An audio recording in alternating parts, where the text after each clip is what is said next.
Benvingudes i benvinguts a estas jornadas de formación política. Durante todo este año hemos visto los ataques, las acusaciones falsas de antisemitismo.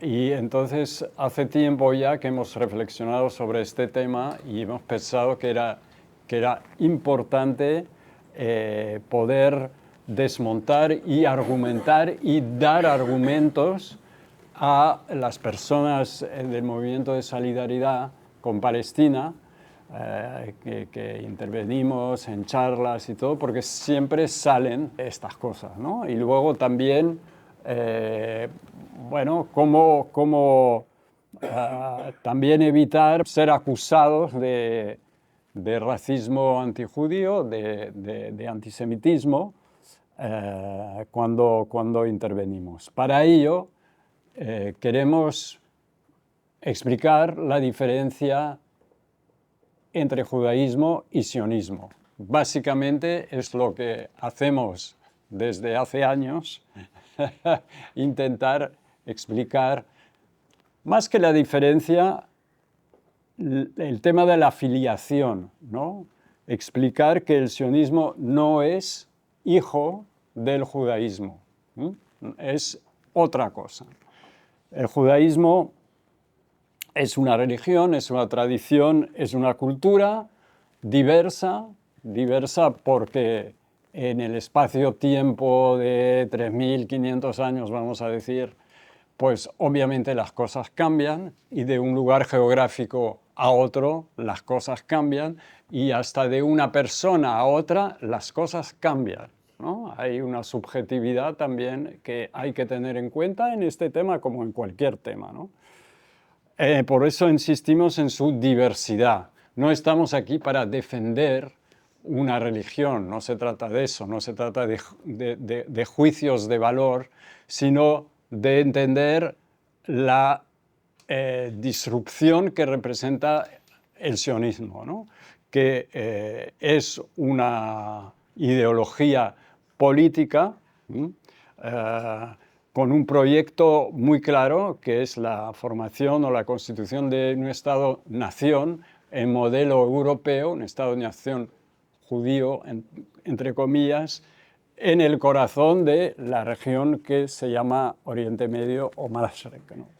Y que es un nacionalismo supremacista que desde su andadura, desde el principio, se pone al servicio del colonialismo y luego del imperialismo, ¿no? Bueno, estamos en un contexto hoy de extensión del mal llamado conflicto, ahora en una guerra abierta, con un contexto global donde la guerra se está imponiendo en diferentes lugares.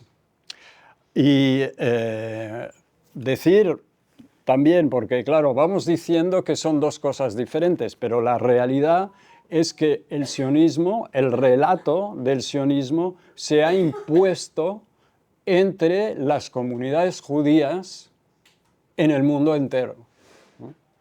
Y que hoy en día hay personas judías que no se identifican con este proyecto, pero mayoritariamente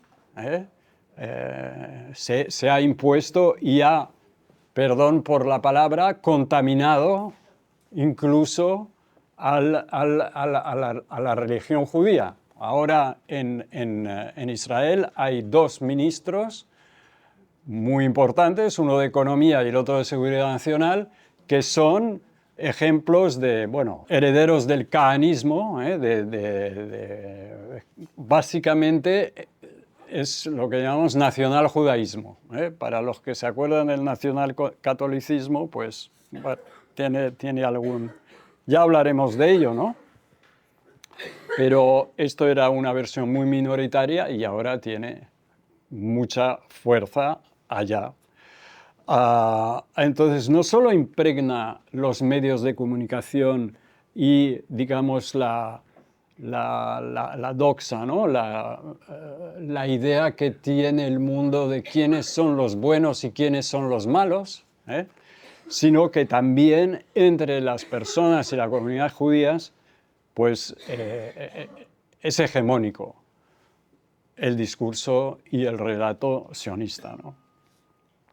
Aunque algunas comunidades judías son antisionistas por motivos religiosos que intentaremos explicar o transmitir aquí, y que también otras lo son por motivos éticos y por motivos políticos, entre los cuales nos contamos nosotros. No sé si lo he dicho antes que éramos antisionistas. Bueno, ahora, desde el 7 de octubre pasado, aunque hay otras que hace años que venimos batallando, hay un despertar de algunos grupos políticos judíos, especialmente en Estados Unidos, que se han manifestado y que han manifestado su desacuerdo a través del eslogan "no en mi nombre" o "no en nuestro nombre". Pero Israel juega la confusión. Yo mismo bueno, mi trabajo es, soy intérprete, y el otro día estaba en una reunión, no debería decir esto, pero lo digo, en el que escuché al representante israelí decir que el 7 de octubre era el mayor crimen contra los judíos desde el Holocausto. O sea, israelí es judío. Sionista es judío, sin ninguna duda. Y tuvo además las desfachatez de decir que defendía también a los ciudadanos árabes de los crímenes de Hamás. Tremendo. Bueno, abro un paréntesis y a ver, vigilo el tiempo porque se me va, pero algunas palabras, ¿no? O sea, el término de antisemitismo, por ejemplo, es un término que viene de la lingüística, de las lenguas dichas semíticas. El árabe, el hebreo, el maltés, el amazigh y alguna que me olvido. Que luego fue transpuesto en la idea de que los que hablan lenguas semíticas son pueblos semíticos, que en el caso de Israel no es cierto, porque evidentemente una persona judía de origen polaco no es semita, pero habla un idioma semítico. Entonces, yo prefiero hablar de racismo antijudío o de judeofobia, ¿no? Y el tema del holocausto es lo mismo, es una palabra que viene de la religión, holocausto o Shoah en hebreo. Y antes de que se impusiera este término, había una palabra en yiddish que es Hurm. Gracias, Liliana, menos mal que te tengo ahí. Y en hebreo, Hurban. O directamente el genocidio nazi, ¿no? Porque, bueno, no voy a entrar ahí porque si no me voy a liar mucho. Que sepáis también el tema del hebreo. El pueblo hebreo es el de la antigüedad, desapareció hace por lo menos 2000 años, pero la lengua hebrea fue hasta la creación, digamos, del movimiento sionista, la lengua de la Torá, una lengua para rezar, una lengua sagrada, como el latín de la Iglesia, para decir que ha sido renovado, pero también tergiversado por el movimiento sionista, cambiando el sentido de algunas palabras para adaptarlas al relato sionista. Y cuando hablamos de personas judías o israelitas, estem parlant de la religión, ¿de acuerdo? Y me vais a decir, pero tú no eres religioso y te dices judío. Vamos a complicar las cosas. No entraré ahí. Las personas que se identifican por una razón política o por apego familiar como judías, pues bienvenidas sean. Nosotros no reconocemos a la autoridad religiosa el derecho de decir que tú eres judío o que tú eres judío o judía, ¿no? Pero bueno, la diferencia, porque la oímos muchas veces, es que israelí o israeliana en catalán, fa referència a la ciudadanía del Estat sionista de Israel. ¿De acuerdo? ¿Estamos de acuerdo? Vale.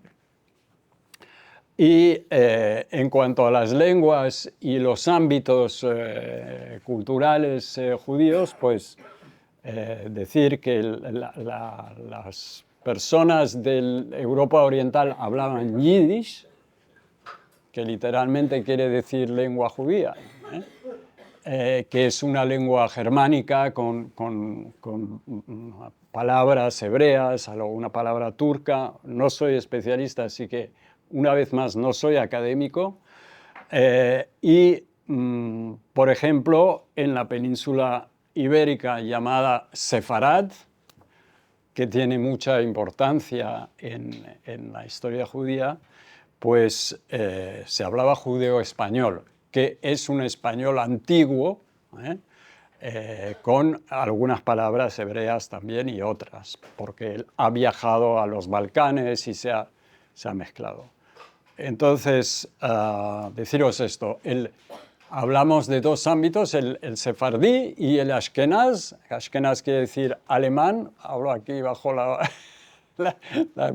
miradas de los que saben más que yo, que es el ámbito europeo, vamos a decir, hasta Rusia incluida, y sefardí pues incluye también a los judíos orientales, aunque esta parte es discutible, pero no voy a entrar ahí. Vale, entonces nosotros, como decía, no somos religiosos, pero el sionismo nos obliga a entrar en este tema. Hay un pensador israelí que ha resumido el planteamiento sionista en esta frase: Dios no existe, pero nos dio esta tierra. ¿De acuerdo? Parece muy paradójico, pero ilustra muy bien la ideología, el proyecto, ¿no?, sionista. O sea que su justificación es religiosa. En dos palabras, ¿qué quiere decir ser judío o el judaísmo? Es la relación a la Torá. La Torá son 5 libros escritos, bueno, con todo el respeto, por manos humanas, aunque para los creyentes son la palabra de Dios, alrededor de 1500 a.C., y representan el objeto de culto. O sea, para las personas judías es el objeto de culto, la Torá, que se lee o se psalmodia en voz alta en la sinagoga durante los oficios. El Dios, que en su principio se llamó Yahvé, es único, omnipotente y omnipresente, y ningún aspecto de la vida de la persona judía se escapa de la religión. Por eso todo lo que tiene que ver con la comida, que tiene su complejidad, las reglas alimentarias son para recordar al creyente de que no te olvides.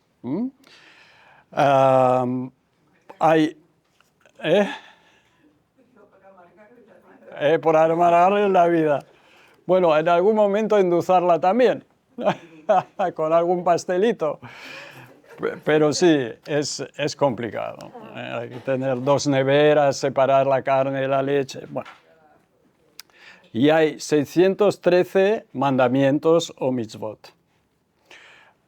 Muy rápidamente, porque tampoco puedo entrar en detalle, nosotros insistimos en que hay judaísmos, es decir, hay una pluralidad o variedad, aunque en Israel, por ejemplo, no se reconoce al que tiene más adeptos o afiliados, vamos a decir, que es el judaísmo reformista de Estados Unidos, o reformado, o reformista, que sin duda tiene la mayor cantidad de personas. En Israel no se reconoce. Hay un judaísmo conservador, ortodoxo, que dicta su ley, ¿no? Están los que veis siempre en las manifestaciones con la kufía o la bandera palestina, que son los llamados ultraortodoxos, que ellos no están de acuerdo que les llamen así. Ellos dicen que son ortodoxos, o sea, que siguen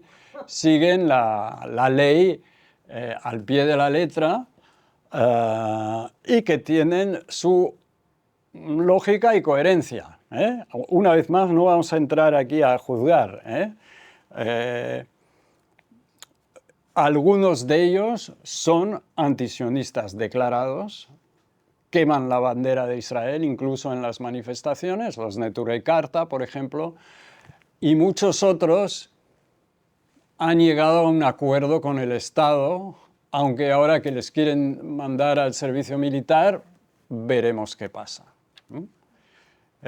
Pero bueno, hay cantidad, o sea, son importantes, y son importantes en el sentido de que justamente esa justificación religiosa del sionismo se ve cuestionada por ellos. Ellos dicen que el sionismo es el becerro de oro, es idolatría, porque ha sustituido Dios por el Estado, el culto al Estado, ¿sí? Entonces, es muy importante, aunque, bueno, podamos no estar de acuerdo sobre su postura en temas de el trato a la mujer, etc. Bueno, no me meto ahí ahora porque si no me meto un fregado. Bueno, entonces, históricamente hay dos periodos muy importantes, o digamos, hay un momento clave que es la destrucción del segundo templo de Jerusalén, ¿vale? Estamos hablando más o menos de la época de Cristo y del Imperio Romano. A partir de ese momento existe el judaísmo que llamamos rabínico, es decir, que es dirigido por rabinos que son maestros, no son seres especiales como los curas católicos, son personas que son normales, solo que estudian y se dedican a eso, pero tienen familia, tienen hijos en general, no tienen un poder sobrenatural. ¿Por qué digo esto? Porque antes había una casta sacerdotal, los Cohen, mis antepasados. No, es una broma, se supone. Que queda, con la destrucción del templo, pues queda fuera de juego. Entonces es importante, ¿por qué? Porque todo lo que, digamos, dice la Torá, o sea, para vosotros el Antiguo Testamento, los libros sagrados, es sujeto a interpretaciones de dichos rabinos. Nada se toma en directo. Y hay varios libros, entre ellos uno que se llama el Talmud, que todos más o menos habéis oído hablar, que son las preguntas que se les hace a los rabinos sobre tal tema. El divorcio, aquel me ha robado el no sé qué de la cosecha. Todos estos temas que abarca, como os decía, la religión, porque hay aspectos jurídicos abarca todo esto, pues son objetos de comentarios, interpretaciones. Uno hace una pregunta, el otro contesta con otra pregunta. Bueno, ahí... perdón. Pues eso evita, no lo evita, pero es una protección contra el fundamentalismo religioso, de alguna manera. ¿Por qué digo esto? Hago aquí una disquisición y voy a intentar no perderme. Bueno, el momento fundador, para no alargarme, del monoteísmo judío es, no sé si os acordáis, salen Moisés saca al pueblo judío esclavizado de Egipto, lo lleva al desierto del Sinaí, habla con Dios, le da las tablas de la ley, Moisés vuelve y mientras tanto los hebreos que eran los hebreos, han fundido el oro y han hecho el becerro de oro, es decir, han pasado del monoteísmo y vuelven a adorar una estatua, por lo cual Moisés se cabrea, rompe las tablas de la ley y dice que esa generación esclava no va a entrar en el país de Canaán porque están, bueno, lo digo a mi manera, contaminados, no están preparados para recibir esa enseñanza monoteísta. Bueno, luego ¿qué pasa? Pues entran en Canaán y ahí ¿qué pasa?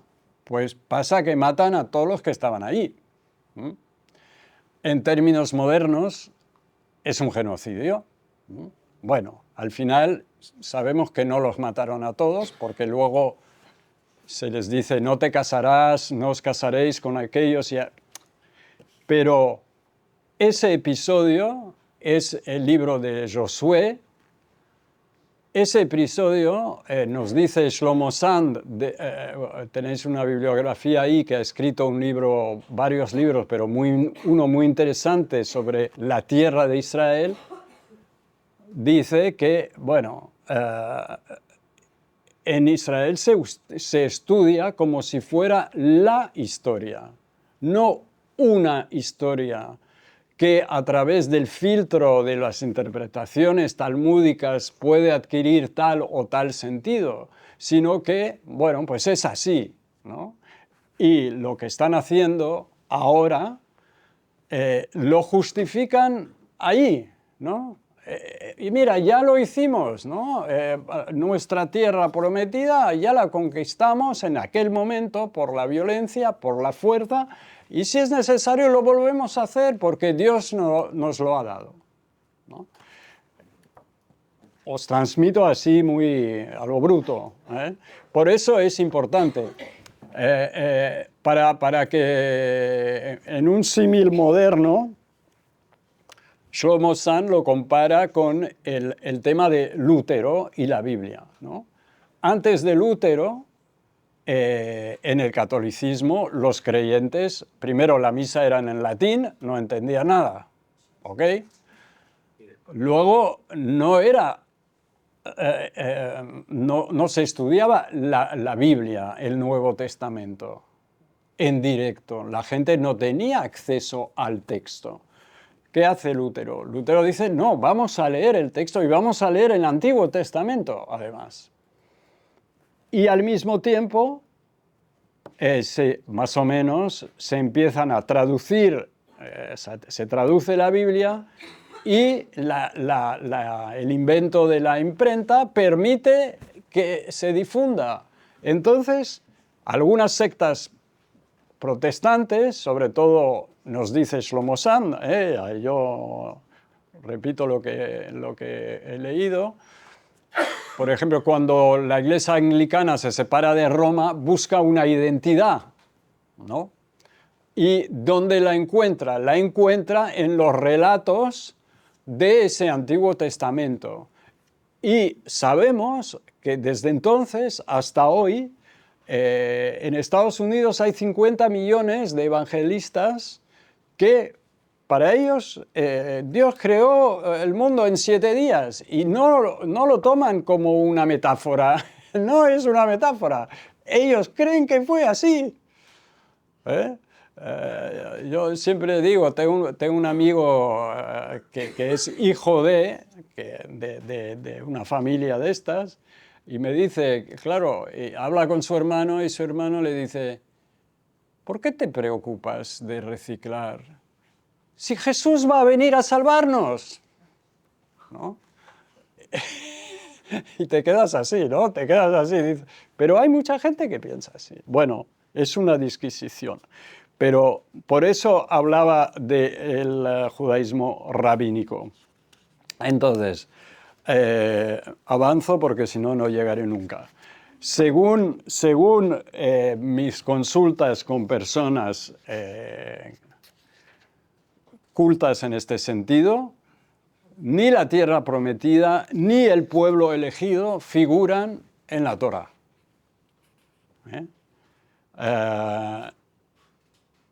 Y de todas formas, cuando, si quieres, entran a Canaán los hebreos, es para vivir la vida religiosa y cumplir las leyes de Dios. Si no se cumplen los mandamientos, el castigo es el exilio. Entonces, perdón, que me he perdido un poco. Bueno, hay un exilio primero donde los hebreos toman contacto con Babilonia, con la civilización persas, y desde ese momento algunos vuelven a Jerusalén después, pero otros no, se quedarán en Babilonia, que es Bagdad, para entendernos, que será un foco de la cultura judía. Bueno, se fundan dos reinos. Nunca hubo un reino de Israel. Hubo uno al norte y otro al sur. Y se impone la civilización griega. Luego, con el poder romano, la civilización griega se traduce se traduce la Torá en griego. Luego surge el cristianismo y hay revueltas judías de carácter religioso y social, que el sionismo interpreta como nacionalistas. A ver, el nacionalismo nace en el siglo XIX. Todo lo anterior, interpretarlo como nacionalismo es anacrónico total. Pero bueno, aquí hay un punto importante, que es, por ejemplo, que cuando eres judío te dicen, ¿no? Se destruye el segundo templo y hubo un exilio. Se exilió al pueblo judío. Y Shlomo Sand, en su libro ¿Quién inventó al pueblo judío?, dice, de manera muy lógica, que para qué los romanos se iban a complicar en exiliar un pueblo entero, si lo pasaban por la espada y ya está, ¿no? Entonces, puede que hayan exiliado algunas familias, pero el mismo fundador del Estado de Israel lo dijo al principio. Los descendientes de los hebreos, muy probablemente, son los palestinos de hoy. El pueblo, los pastores, los agricultores, los pescadores. ¿Para qué iban a ser exiliados? Ellos se quedaron ahí. Y entonces, bueno, es evidente que la justificación del sionismo, que es volver a Sion, pues si no hubo exilio, el retorno no tiene justificación, no tiene razón de ser, no es una vuelta a Sion. Y además, lo que también nos dice Sand, os he dado el ejemplo de Babilonia, pero en realidad en la época grecorromana hay focos de vida judía en Egipto, en Roma misma, en Hispania, en Provenza, en Grecia, en todo el Mediterráneo. Ya hay vida, cultura judía, por lo cual esa es lo que se llama la diáspora, que es el exilio. En realidad ya existía este momento y no solo existía, ya se ha hablado de Bagdad, Babilonia, sino que realmente era igual más rica que la que había en Jerusalén y en Palestina, porque Palestina, sabemos, es una tierra pobre. No hay un río como el Nilo o como el Éufrates. Entonces son dos postulados, son dos cosas que te enseñan cuando eres judío, de que no hubo proselitismo, nosotros no hacemos proselitismo. Eso es falso. El judaísmo era prosélita militante, es decir, quiso imponer el monoteísmo a los paganos y por eso estas tres revueltas árabes, árabes no, religiosas, armadas de los que os he hablado, que las tres salen mal, las tres los romanos las aplastan y a partir de ahí el judaísmo rabínico adopta una actitud pactista. De hecho, ya en la última revuelta, una parte de los responsables políticos y religiosos querían pactar con los romanos porque sabían que si no la cosa saldría mal. Entonces, hay conversión. El judaísmo incluso obliga a convertir a los esclavos, ¿no? Hay conversión en la península de Crimea, la de los cázaros, bueno, hay un reino ahí cázaro. En el norte de África con los beberes. Hay conversiones, hay un reino en lo que es hoy Armenia, probablemente. Entonces no es una nación etnia cerrada, ¿no? Pero ¿qué pasa? Que entonces el judaísmo rabínico hace tres promesas y voy a tener que, si es que se me va el tiempo. Bueno, una es no volver a Sión por la fuerza, ¿vale? Los judíos antisionistas religiosos se basan en esto para decir que no estamos de acuerdo, entre otras cosas, con el sionismo.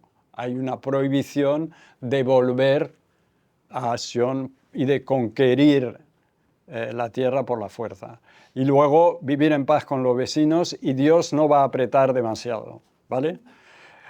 Y durante todos estos siglos hubieron personas que se instalaron en Jerusalén y en el norte de Palestina y que convivieron con cristianos y con musulmanes sin ningún problema. Pero en ese momento, ¿qué pasa? Pues hay la relación con los dos otros monoteísmos. El cristianismo, cuando se impone como religión de Estado del Imperio Romano, prohíbe el proselitismo y acusa a los judíos de ser deicidas. Bueno, no inmediatamente, esto es San Agustín, viene más poco a poco. Hay una serie de prohibiciones, hay una serie los judíos son testigos de sus errores al no haber reconocido el Mesías, ¿no? Al no haber reconocido Jesús como Mesías, ¿no? Y en el derrumbe del Imperio Romano, aquí me quedan 5 minutos, así que voy a... Hay dos escenarios dos escenarios. El Islam, y es muy importante también esa relación con el Islam, para desmontar la acusación sionista de que los árabes o los musulmanes han perseguido a los judíos durante 2000 años. En realidad, el judaísmo floreció bajo el Islam, porque no hubo competencia como con el cristianismo. Eso no tengo tiempo de desarrollarlo, pero al principio cristianismo y judaísmo eran competidores. Con el Islam no, el Islam se impone muy fácilmente y cuando entran en Sefarad, en la península ibérica, nos dice Sand que hay una tribu berebere judía que entra con al-Tariq y le dice, tú quédate en Sevilla, o sea, le da Sevilla como ciudad a proteger, ¿no? O sea, realmente es parte, o sea, no hay un enfrentamiento, aunque Mahoma se enfada con los mercaderes judíos que no le siguen en su enseñanza, pero son del libro, ¿no? Como los cristianos. Es decir, el Islam reconoce su filiación con el judaísmo y con el cristianismo. ¿Qué pasa? Igual Aritz hablará un poco de esto, con los reyes católicos, pues tenemos la primera tentativa de la constitución de un Estado-nación que expulsa a judíos y musulmanes, que jugaron un papel muy importante en el Renacimiento europeo, como todos sabemos, al traducir a los griegos, ¿no? Y operan una limpieza étnica, ¿no? Pero los judíos van, algunos hacia Europa del Norte. Spinoza, por ejemplo, es un filósofo muy interesante porque él cuestiona justamente la religión, es uno de los primeros más famosos, que al haber sido, digamos, que descubre un sistema filosófico fuera del judaísmo, en Europa, y otros van al Imperio Otomano, donde en general los judíos son acogidos con los brazos abiertos. Aquí hago un inciso. Ilan Pappé, que es gran historiador israelí, que nos hable que documentó la limpieza étnica de Palestina por el sionismo, nos dice que es interesante examinar el Imperio Otomano y cómo funcionaban las cosas, aunque no fuera una democracia, evidentemente era un imperio, pero sí que había un sistema que permitía a cada comunidad gestionar sus asuntos. Yo por mi familia conozco el caso egipcio y, bueno, pues ahí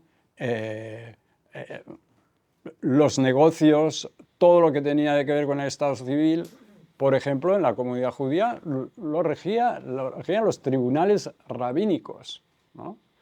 Incluso cuando había algún asunto comercial de litigio con un no judío, a veces también el tribunal rabínico fallaba, ¿no? Y bueno, recientemente murió un economista libanés, Krom, ahora no me acuerdo su nombre, George, que también desarrolla este tema en su obra, es muy interesante, ¿no? Y esta convivencia es interrumpida por el colonialismo. Lo siento, hago un salto aquí, pero es que si no... Es tan fascinante que podemos estar hasta mañana, pero hay que saber, ¿no? En Europa, en el otro escenario, una parte de la burguesía judía adopta la filosofía de las luces, ¿no? Son modernos y crean instituciones para, digamos, crean instituciones educativas para sus primos pobres y atrasados que viven en los países musulmanes, ¿no? Es muy interesante. Bueno, una anécdota muy así para deciros un poco.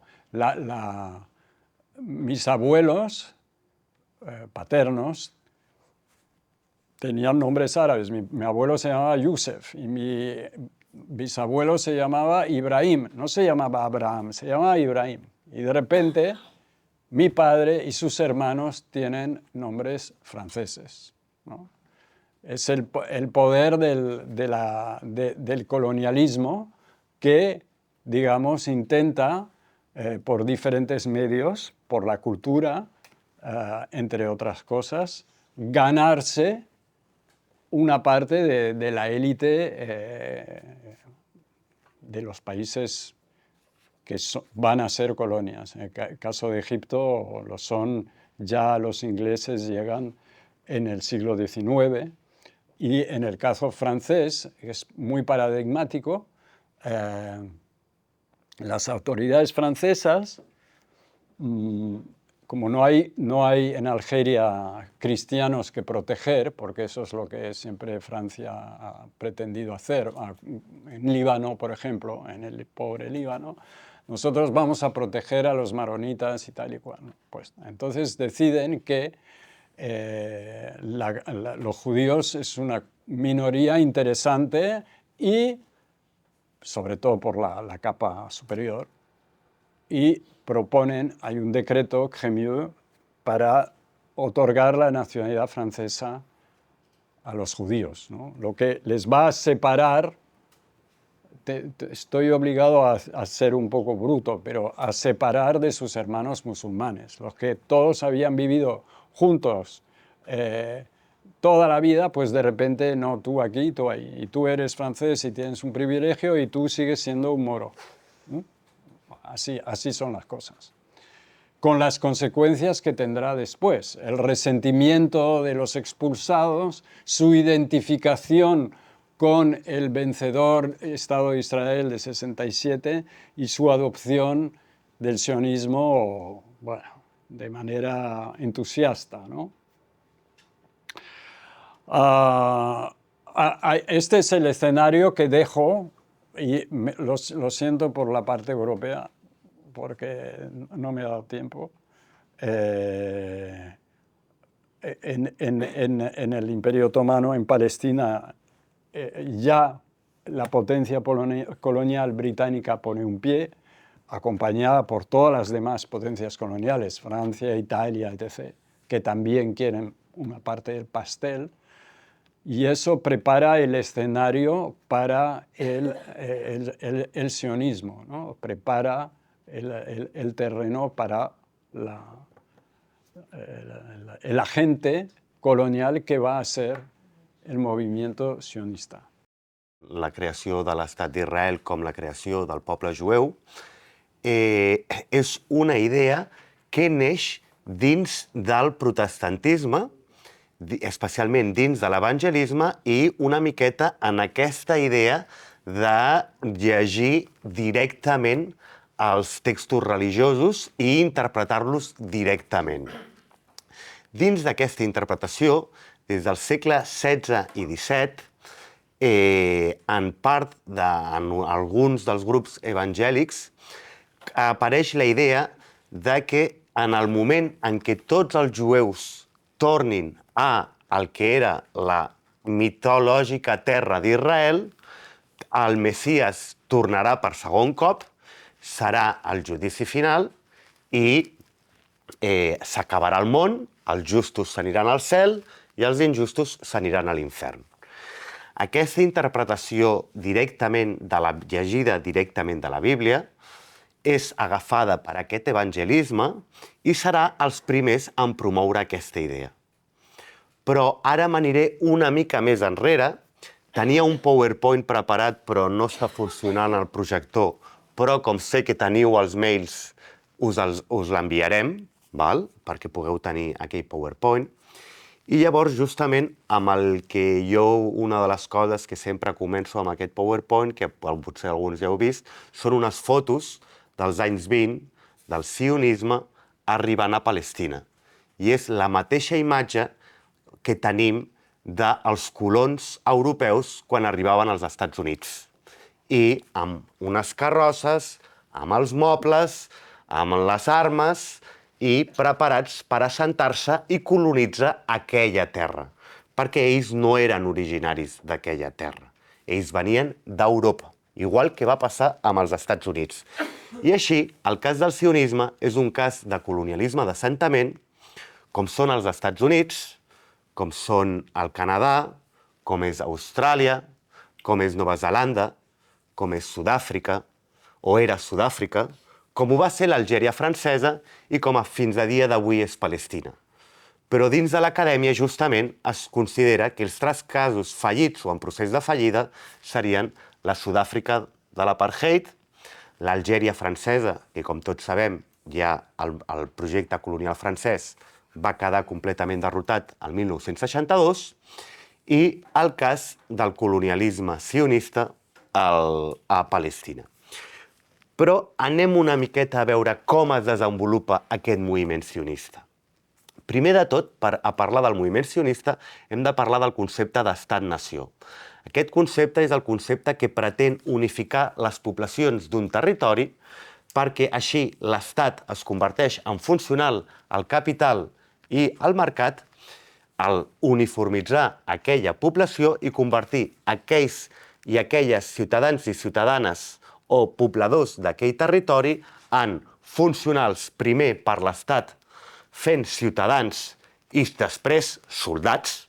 Primer a l'escola et formen com a ciutadà, però perquè després estiguis disposat a lluitar per aquell estat, però ja no només això, sinó que et fiquen, com va explicar molt bé Foucault, en uns espais tancats, a l'escola, on et formaran, després al quarter, on acabaràs sent soldat, i després a la fàbrica, on treballaràs per al capital de la teva nació, o els capitals de la teva nació. Pues aquesta idea, que comença a desenvolupar-se al segle XV, finals del segle XV-XVI, o el primer intent, com ha explicat Jean Logan, justament és el cas dels reis catòlics a la península Ibèrica, amb l'expulsió, primer al 1492, dels sefardís, l'obligació de convertir-se als moriscos i, per fi, al 1608-1610, l'expulsió dels moriscos del que eren els regnes de la península Ibèrica, però que, com tots sabeu, aquell no va acabar de quallar de tal manera que jo ara no estaria parlant-vos aquesta llengua ni tindria el nom que tinc, que és un nom basc. I llavors, aquest procés, que en aquell moment va quedar una mica parat, com tots sabem, acabarà de desenvolupar-se de manera important després de la Revolució de 1688, en el cas de la Revolució Anglesa, i la Revolució Francesa de 1789, en el cas de França. Els altres exemples paradigmàtics a l'Europa occidental és la unificació italiana i la unificació alemanya, que seran els que desenvoluparan aquesta idea d'uniformitzar els ciutadans i de convertir aquells ciutadans i ciutadanes en funcionals completament per aquest capital i per aquest estat, i que justament es desenvoluparà a Europa. Però ara, un moment, passem a què és el que passa a Europa Oriental durant aquest segle XIX. Pues resulta que a finals del segle XIX els principals imperis d'Europa Oriental, que us he de recordar que era l'imperi austro-hongarès, l'imperi rus i l'imperi alemany, comencen a entrar en decadència. I resulta que els nous nacionalismes emergents en aquell territori, ja sigui l'ucraïnès, ja sigui el polonès, ja sigui el lituà, ja sigui l'hongarès, sigui el romanès, comencen a desenvolupar-se en aquells territoris i que amb uns moviments que van intentant trencar aquests imperis que els tenen, que controlen justament aquells territoris on ells volen crear aquest estat-nació.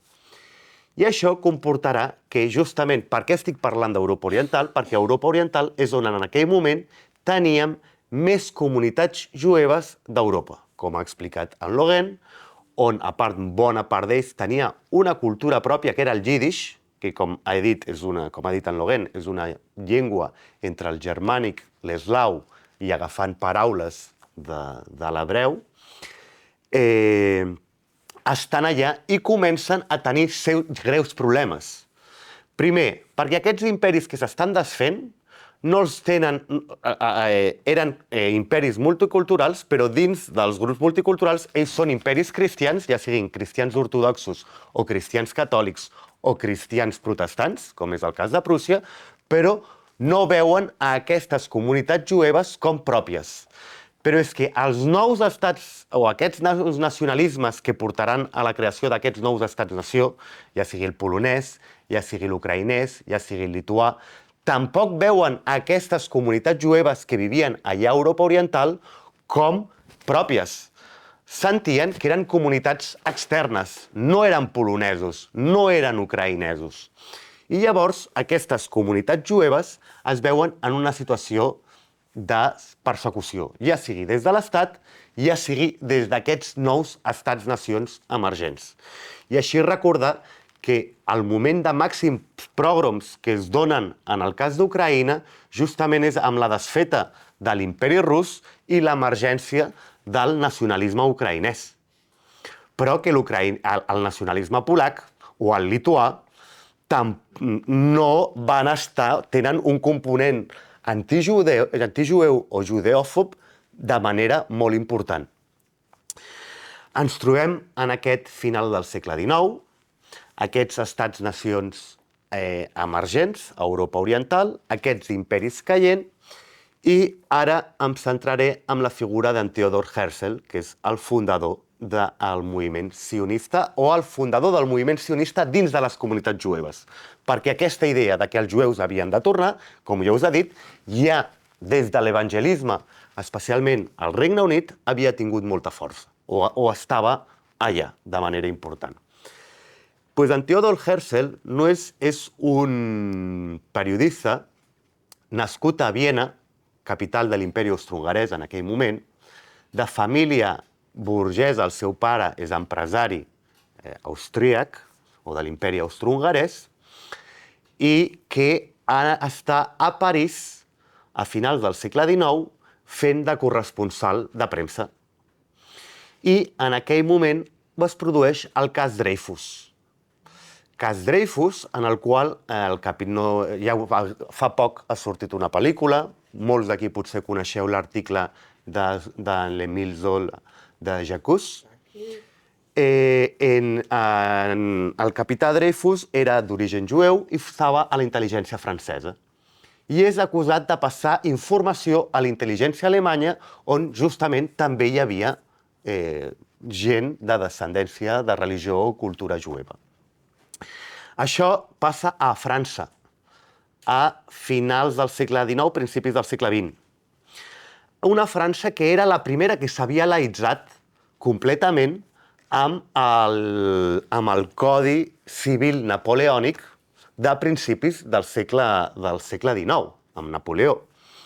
I que a pesar de que en teoria estava laïtzat, en Theodor Herzl veu que aquesta judeofòbia, aquest odi cap a les comunitats jueves o cap a les persones jueves, emergeix d'una manera brutal. I Theodor Herzl decideix, imbuït d'aquestes idees d'estat-nació, desenvolupa la idea de crear un estat jueu o un estat per als jueus, amb el llibre L'estat jueu, de Judenstaat, en alemany, per cert, i que començarà a desenvolupar el sionisme dins de les comunitats jueves. Però aquest sionisme dins d'aquestes comunitats jueves, al principi, no té molta prèdica. Primer perquè ve des d'una èlit. Una èlit més aviat d'Alemanya, d'Europa Occidental. Ja sigui Viena, ja sigui París, ja sigui Londres, ja sigui Berlín. No tant on estaven aquestes comunitats, que era principalment Polònia, Ucraïna, Lituània.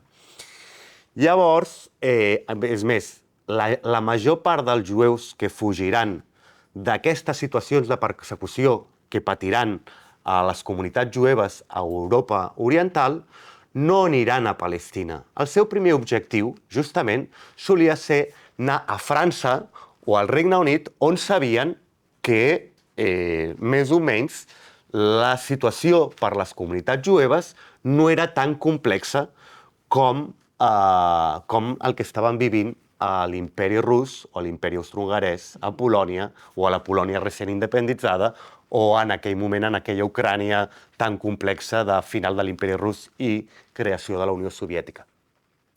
Però França i Anglaterra o el Regne Unit, són coses diferents, però dic Anglaterra per la preeminència cultural que té Anglaterra dins del que és el Regne Unit, comencen a fer lleis per evitar l'arribada d'aquests jueus. I aquí, dins de Junts, tenim la història de la família d'en Brian, que us parlarà aquesta tarda, que són famílies jueves polaques i ucraïneses que van i es van assentar a Anglaterra, o el cas d'una part de la família de la Dominique, que també eren famílies jueves que en aquest període se'n van cap a França. Però quan França i el Regne Unit, és més, el senyor Balfour, que després farà la declaració Balfour i crearà la unió entre el moviment sionista i l'imperialisme britànic, doncs és el responsable, uns anys abans de la declaració Balfour, quan ell era ministre britànic, de les lleis que no permetien la migració dels jueus polacs, russos, ucraïnesos, lituans cap al Regne Unit. I cap a on van aquestes comunitats jueves que estan fugint de la situació que està patint a Europa Oriental? Doncs emigraran principalment cap als Estats Units. Als Estats Units, la terra de la llibertat per a aquests europeus que estan venint de règims que sortien del feudalisme, però en formes encara molt dures, especialment per a aquestes comunitats. I aquests Estats Units on era la terra de la llibertat des d'Europa. I fins a dia d'avui, principalment, la comunitat o el lloc on hi ha més comunitats o més població d'origen jueu no és Palestina, és Estats Units. Llavors, aquesta migració que va cap als Estats Units, però a Europa es desenvolupa el moviment sionista. El Congrés de Basilea, la creació del Fons Nacional Jueu, que és el fons amb el qual agafen fons d'arreu del món, compren terres a Palestina i en aquelles terres que ha comprat el Fons Nacional Jueu expulsa a la població local palestina i estableix aquestes comunitats, moltes d'elles els quibuts, que la gent no ho veu, ho parlava de socialisme, però en realitat no és només que una forma de colonització de Palestina. Congrés de Basilea, Fons Nacional Jueu, Banca Anglo-Palestina, que és la banca que s'utilitzarà per la colonització de Palestina. I així arribem al 1917, quan els britànics estan ja intentant entrar des d'Egipte amb l'exèrcit a Palestina, que en aquell moment formava part de l'Imperi Otomà, i per buscar l'aliança justament amb aquests grups de l'elit d'algunes de les comunitats jueves d'Europa, especialment d'Europa Occidental, fa la declaració Balfour, en la qual s'estableix que l'Imperi Britànic promourà l'establiment d'una llar nacional jueva, encara que aquesta llar nacional jueva, la mateixa declaració Balfour diu, no pot anar contra les comunitats que ja hi viuen allà. Però aquí he de parlar d'una cosa. La declaració Balfour, a passar de dir això, és completament colonial. I després, la Societat de Nacions, que és les Nacions Unides entre 1919 i 1939, aquesta Societat de Nacions compra completament la teoria socialista, compra la declaració Balfour, la sionista, i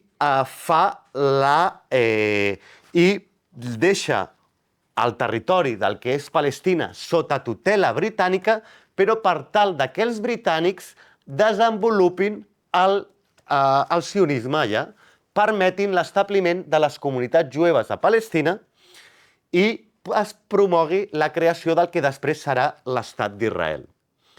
Així, durant els anys 20, i així us dic, llegiu Ilan Pappé, Història contemporània de Palestina, o llegiu Palestina de Rashid Khalidi, que ha estat editat fa un any, i allà perfectament explica com el colonialisme britànic, aliat amb aquest sionisme, permet el Yishub.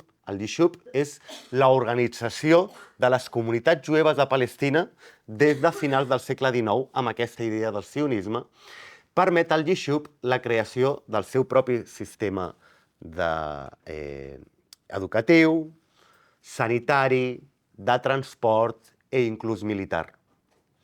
Es permet la creació de la Jewish Colonial Police i de les diferents forces paramilitars des dels quibuts i des de les diferents comunitats jueves que s'havien establert a Palestina, perquè, a part, aquestes comunitats jueves establertes a Palestina, com ja he dit, han anat a colonitzar, i a l'anar a colonitzar s'estan enfrontant i fent fora els locals.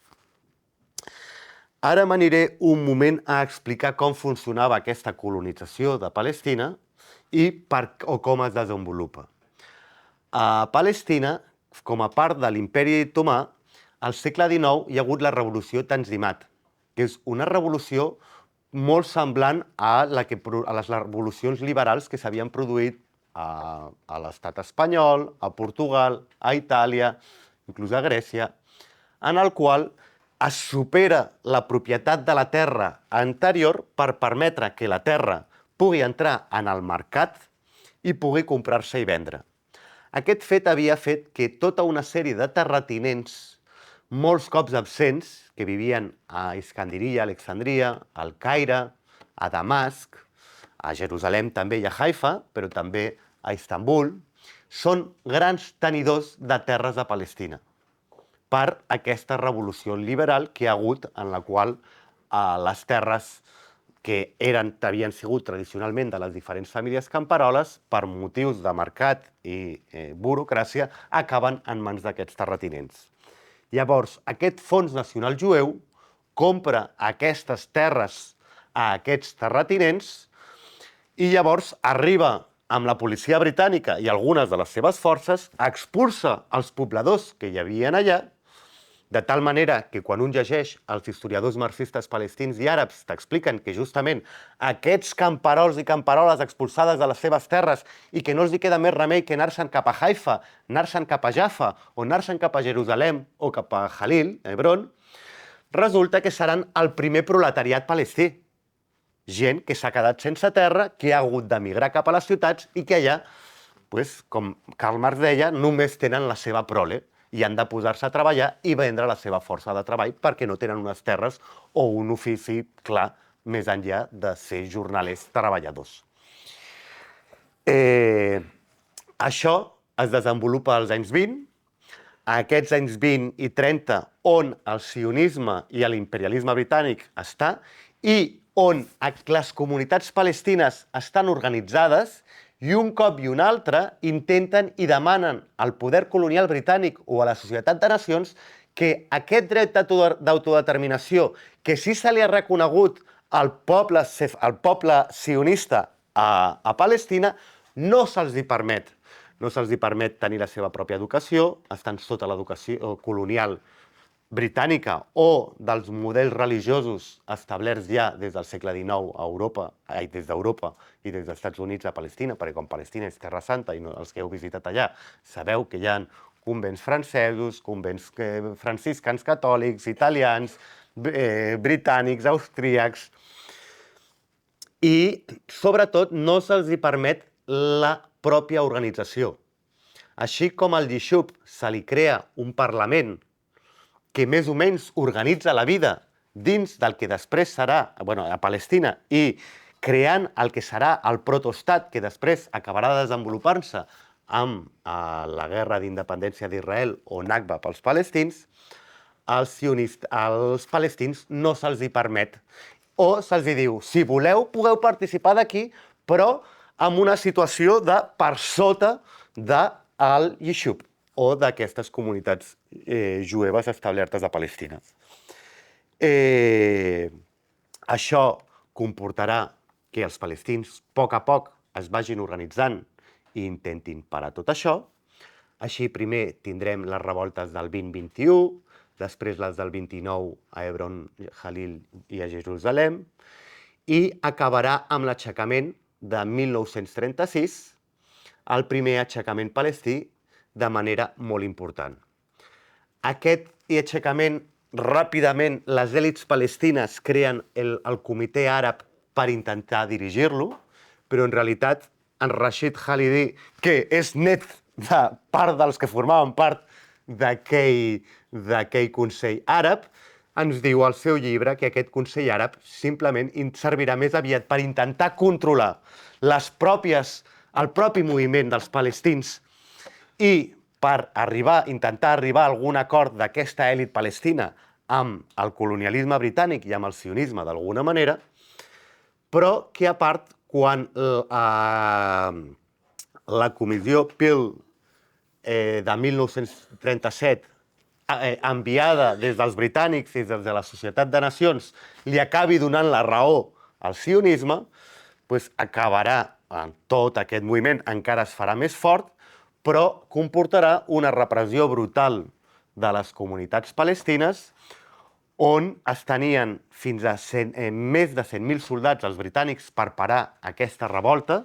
Això volia dir que hi havia un soldat britànic per cada 4 homes majors de 18 anys palestins. O sigui, era un dels llocs del món on hi havia un control més fort sobre la població rebel. I comportarà que el moviment palestí quedi completament en un errat, la major part d'ells, dels líders, a l'exili, afusellats o a la presó, i el moviment palestí completament destrossat per aquesta repressió del colonialisme britànic. Això arriba fins a 1939, que arran de que els britànics han de traslladar aquests 100.000 soldats que tenen per parar la intifada o l'aixecament palestí a Palestina, comença la Segona Guerra Mundial i hauran de desplaçar-los principalment cap a França perquè està a punt de començar la Segona Guerra Mundial.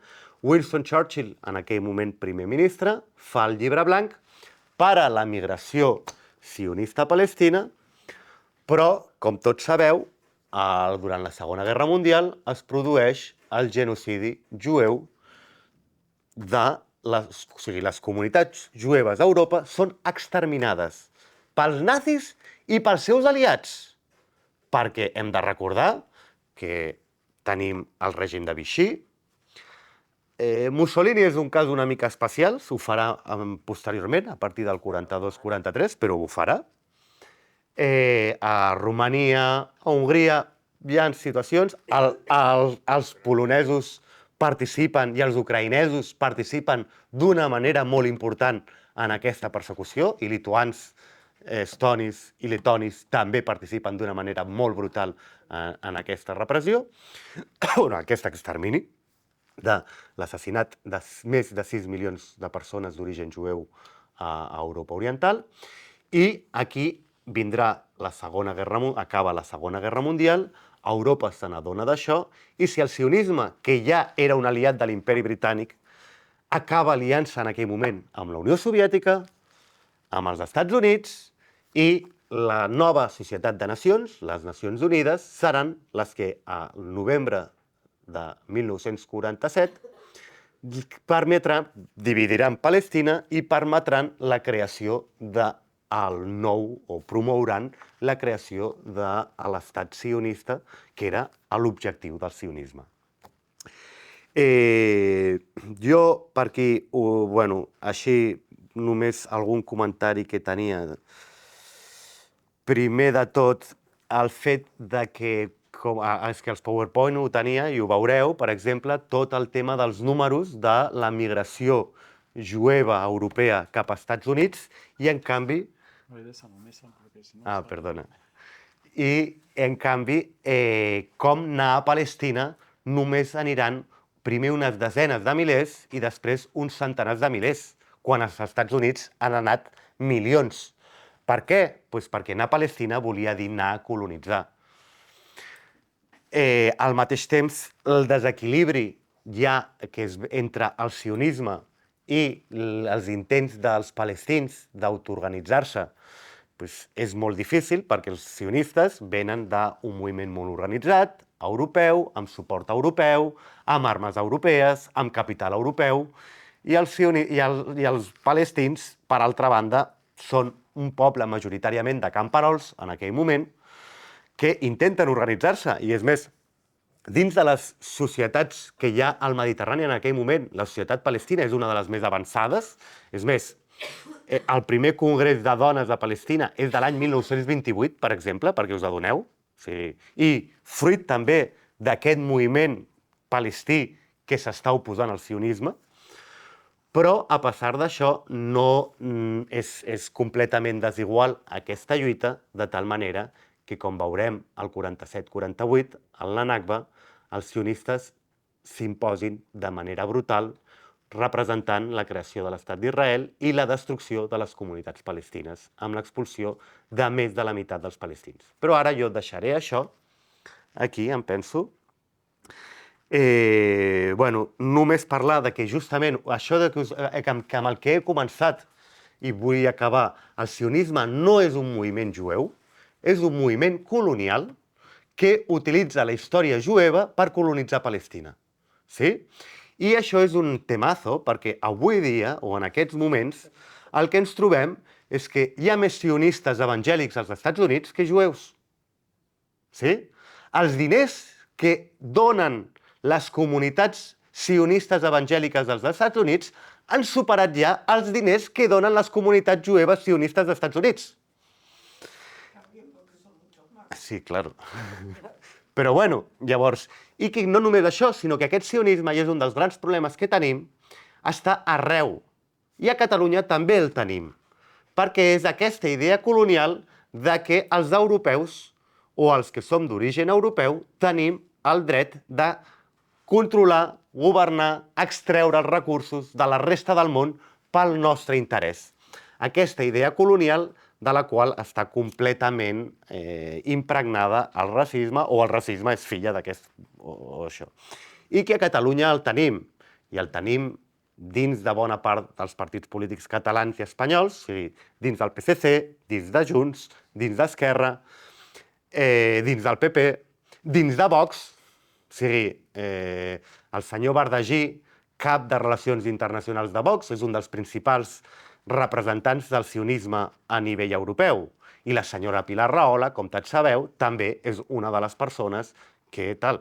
Però el Partit Socialista també ho té. O sigui, us he de recordar que quan Barcelona va trencar amb l'últim govern Colau, es va aconseguir al fi que Barcelona trenqués els acords d'agermanament amb Tel Aviv, com ens demanava Gaza i ens demanava la població palestina, resulta que immediatament, en quan va guanyar les eleccions el PSC i en Collboni, immediatament va tornar a restablir. Encara que després els va haver de trencar després de la situació que es va començar a patir a Gaza a partir d'octubre-novembre d'aquest any. Però el que us vull dir és que el sionisme no és... O sigui, és un moviment colonial que utilitza el judaïsme. Però això no el fa jueu. I avui dia hi ha més sionistes al món no jueus que jueus. I una de les coses que per mi és molt important, i per això estem aquí, és també fer que cada cop més persones de les comunitats jueves s'ajuntin al moviment anticolonial que vol parar la colonització de Palestina. Ho deixo aquí. Inshallah.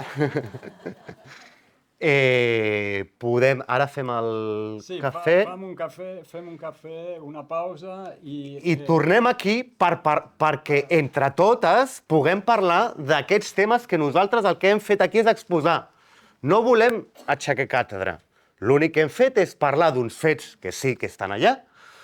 Aquests fets estan allà, però llavors ara pensem com podem continuar amb aquest objectiu que he dit, que és no només cada cop més persones d'origen o cultura jueva s'ajuntin amb nosaltres en aquest moviment anticolonial que hem de continuar avançant, sinó persones d'arreu que vagin entenent com és això i puguin entendre i participar del moviment anticolonial que ha d'acabar amb la colonització de Palestina.